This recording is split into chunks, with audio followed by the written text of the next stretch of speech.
तो रामपुर नाम का एक छोटा सा बिल्कुल सुनसान गांव, एक ऐसा गांव जहां गरीबी जैसे हवा में घुली हुई है। लोग इसे छोड़ने से भी डरते हैं। और यहीं रहता है रामलाल, एक आम किसान। रामलाल और उसकी पत्नी सरला की जिंदगी मतलब एक अंतहीन संघर्ष है। हर दिन बस सर्वाइवल की लड़ाई। दिन रात की मेहनत और भूख ने रामलाल को समय से पहले ही बूढ़ा कर दिया है।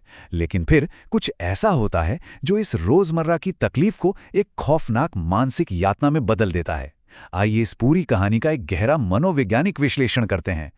जरा सोचिए, अचानक से बहुत सारी दौलत मिल जाए तो किसी की भी दुनिया बदल सकती है ना? लेकिन ये धन अब तुम्हारा है, पर शर्तें तोड़ने की सजा बहुत भयानक है। ये कोई आम चेतावनी नहीं थी, ये एक गहरा मनोवैज्ञानिक जाल था जिसमें रामलाल बुरी तरह फंसने वाला था। मतलब ये बात 100% सच है कि मुफ्त में मिलने वाली कोई भी चीज असल में कभी मुफ्त नहीं होती, उसकी एक कीमत होती है। तो शुरुआत होती है पहली मॉनसून की बारिश के ठीक बाद।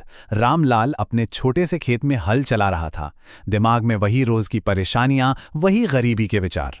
तभी अचानक ठक, उसका हल किसी बहुत ही कठोर चीज से टकराता है। मिट्टी हटाकर देखने पर पता चलता है कि वहां लोहे का एक बहुत पुराना जंग लगा हुआ संदूक दबा है। अब प्रलोभन देखिए, पूरे 1 करोड़ रुपए। संदूक खोलते ही अंदर बिल्कुल कड़क नए नोटों की गड्डियां। अब उस इंसान की दिमागी हालत की कल्पना कीजिए जिसकी जिंदगी की सबसे बड़ी टेंशन ही ये थी कि आज शाम की रोटी नसीब होगी या नहीं। उसके लिए 1 करोड़ रुपए का यूं मिल जाना किसी ईश्वरीय चमत्कार से कम थोड़ी था। अब यहां जो सबसे दिलचस्प बात है वो ये कि इस संदूक में सिर्फ पैसे नहीं थे। उन गड्डियों के ठीक नीचे एक पीला फटा पुराना सा कागज दबा था। उस पर किसी ने बहुत ही कांपते हुए हाथों से कुछ अजीब से विकृत अक्षरों में कुछ लिखा था।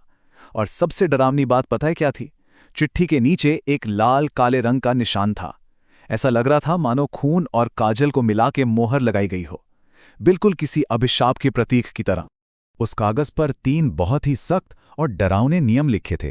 पहला, इन पैसों से कभी किसी भी जीव को दुख नहीं पहुंचाना है। दूसरा, हर महीने बिना किसी को बताए बिल्कुल चुपचाप आधी रकम गरीबों में बांटनी होगी। और तीसरा, जो सबसे ज्यादा अहम था, अगर लालच में आकर एक भी पैसा खुद के लिए एक्स्ट्रा रखा तो ये धन एक परछाई बनकर इंसान को जिंदा खा जाएगा। और चिट्ठी के आखिर में जो लाइनें थीं वो सच में किसी के भी रोंगटे खड़े कर दें। मैं हमेशा देख रहा हूं, मैं तुम्हारे साथ हूं, मैं तुम्हारे अंदर हूं। इन चंद शब्दों ने रामलाल और सरला के दिमाग में एक अलौकिक डर, एक खौफ का बीज बो दिया। उन्हें ऐसा लगने लगा कि ये जो दौलत है ये निर्जीव नहीं है, बल्कि कोई अदृश्य शक्ति उन्हें लगातार घूर रही है। खैर, शुरुआत में तो रामलाल ने डर के मारे बहुत ईमानदारी से उन शर्तों को माना। चुपचाप गरीबों की मदद की, अपने लिए बस एक छोटा सा घर बनवाना शुरू किया।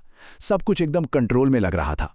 लेकिन इस कहानी में असली मनोवैज्ञानिक मोड़ तब आता है जब रामलाल का भाई हरी शहर से वापस गांव आता है और अपने साथ लाता है व्यापार और भारी मुनाफे के नए नए आइडियाज। अगर हम रामलाल की पहले और अब की स्थिति को देखें तो एक बहुत बड़ा विरोधाभास नजर आता है। पहले वो इंसान शारीरिक रूप से थका हुआ था, भूख से तड़प रहा था, नींद नहीं आती थी। पर खजाना मिलने के बाद अब उसके पास अपार दौलत है, लेकिन उस गरीबी की जगह अब एक अलौकिक खौफ और पैरानोया ने ले ली है। रातों की नींद अब भी गायब है। मतलब बाहरी संघर्ष खत्म हुआ तो एक भयानक आंतरिक यातना शुरू हो गई। दौलत ने भूख तो मिटा दी, पर दिमागी शांति पूरी तरह छीन ली। अब हरी ने जो प्रलोभन दिया वो बहुत तगड़ा था। उसने कहा कि शहर में एक किराने की दुकान में निवेश करते हैं, मुनाफा सीधा 2 गुना हो जाएगा। वैसे देखा जाए तो हरी का तर्क अपनी जगह एकदम लॉजिकल था। उसका कहना था कि भाई, मुनाफा बढ़ेगा तो हम गरीबों की और ज्यादा मदद कर पाएंगे। लेकिन ये विचार सीधे सीधी उस तीसरी शर्त को तोड़ रहा था, जिसमें साफ लिखा था कि भविष्य के लालच में कोई भी पैसा खुद के लिए जमा नहीं करना है। और जैसे ही रामलाल का मन थोड़ा सा भी डोलता है और वो अपने भाई की बातों में आकर लालच करने के बारे में सोचता है, कहानी एकदम खौफनाक रूप ले लेती है। रामलाल के मन में पनपा वो हल्का सा लालच मानो एक चाबी था, एक ऐसी चाबी जिसने उस शापित खजाने की असली डरावनी शक्ति को जगा दिया। उसी नए बने घर में वो अदृश्य अभिशाप अब धीरे धीरे हकीकत में बदलने लगता है। यह खौफ कैसे बढ़ा, जरा इसे समझते हैं। पहली रात बेडरूम में ठंडी सांसें महसूस होने लगती हैं और एक अजीब सी सड़ी हुई महक फैल जाती है। दूसरे हफ्ते तक आते आते दीवारों और फर्श पर वही खून और काजल वाला लाल काला निशान एकदम ताजा बना हुआ नजर आता है। और कुछ हफ्तों बाद तो हद्दी हो जाती है। दिन के उजाले में रामलाल की अपनी परछाई उससे अलग होकर चलने लगती है। सोचिए क्या हालत हुई होगी उसकी। मनोविज्ञान में इसे ही पैरानोया कहते हैं। ये वो खौफनाक स्थिति है जहां खतरा अब बाहर नहीं होता, बल्कि इंसान के अपने ही दिमाग में, उसकी अपनी ही सोच में घर कर जाता है। रामलाल अंदर से इतना टूट चुका था कि उसने आईने में देखना तक छोड़ दिया था, क्योंकि उसे लगता था कि आईने से जो ठंडी और प्राचीन आंखें उसे घूर रही हैं ना, वो उसकी अपनी तो बिल्कुल नहीं है। अब कहानी अपने बिल्कुल चरम पर है। हरी फिर लौटता है और इस बार एक बड़े गोदाम के लिए 15 लाख रुपए मांगता है। अब रामलाल को एक अंतिम फैसला लेना था। क्या वो लालच के आगे घुटने टेक देगा? इसी भयंकर कश्मकश में रामलाल गांव के बाहर उस पुराने पीपल के पेड़ के नीचे जाता है और तय करता है कि वो उस अदृश्य शक्ति का सीधे तौर पर सामना करेगा। तो यहां सबसे अहम बात जो सामने आती है वो ये कि उस शक्ति की पहचान और मकसद एकदम साफ थे। दरअसल वो एक जमींदार था जिसने अपनी पूरी जिंदगी सिर्फ लालच में काट दी थी, और मरते वक्त उसे अपने ही लालच से खौफ आने लगा था। इसीलिए उसने अपना खजाना इन खतरनाक शर्तों के साथ गाड़ दिया था। अब वो कोई आम भटकती आत्मा नहीं था, बल्कि वो लालच करने वाले हर इंसान की एक जीवित डरावनी अंतरात्मा बन चुका था। और फिर रामलाल ने जो किया वो सच में इंसानी मनोविज्ञान का एक बहुत ही दिलचस्प उदाहरण है।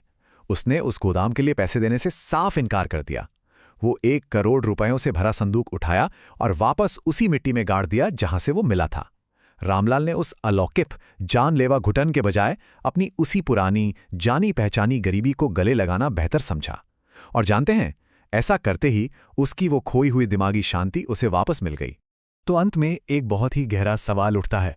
जब अचानक मिले बेतहाशा धन के लालच के साथ साथ एक अनजाना गहरा खौफ पनपने लगे, तो क्या इंसान का दिमाग सच में शांत रह सकता है? इस पूरी कहानी का विश्लेषण हमें एक बहुत ही साफ संदेश देता है कि सच्ची मानसिक शांति की कीमत किसी भी शापित दौलत से कहीं कहीं ज्यादा होती है। आज की इस चर्चा में साथ जुड़ने के लिए बहुत बहुत धन्यवाद। उम्मीद है इस विश्लेषण ने कुछ सोचने पर जरूर मजबूर किया होगा।